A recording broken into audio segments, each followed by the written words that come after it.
Bonjour tout le monde. Eh bien, la galette des rois au mois de janvier. Alors, petit historique.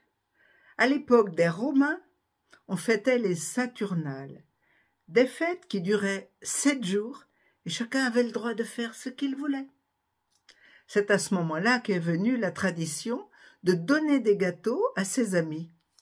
Sous l'Ancien Régime, on appela cette tradition le gâteau des rois, car on le donnait au même moment que sa redevance, comme les impôts du jour, et il fallait en offrir un à son seigneur.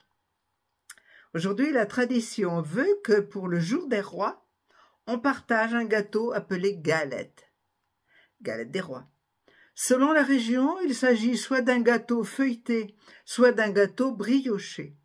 Dans cette galette est cachée, est dissimulée une fève. Celui qui mange la part contenant la fève est déclaré roi ou reine.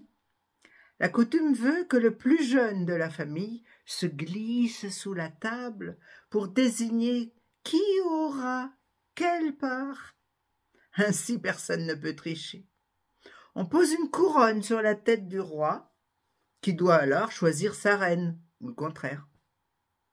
Dans certaines familles, on laisse de côté la part du pauvre, ou celle du bon Dieu, offerte le plus souvent aux visiteurs imprévus.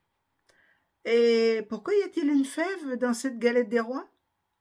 Une légende raconte que la fève serait née le jour où Podane avait oublié sa bague dans un gâteau destiné au prince.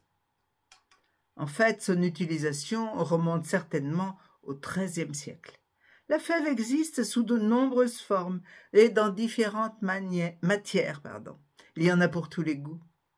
Du haricot sec à la fève dorée à l'or fin, 24 carats. On peut en trouver en plastique blanc ou la plupart du temps en porcelaine. La fève est devenue un véritable objet de collection. Ainsi, le musée de Blain en conserve plus de 10 000. Les collectionneurs de fèves s'appellent des fabophiles. Bonne galette des rois!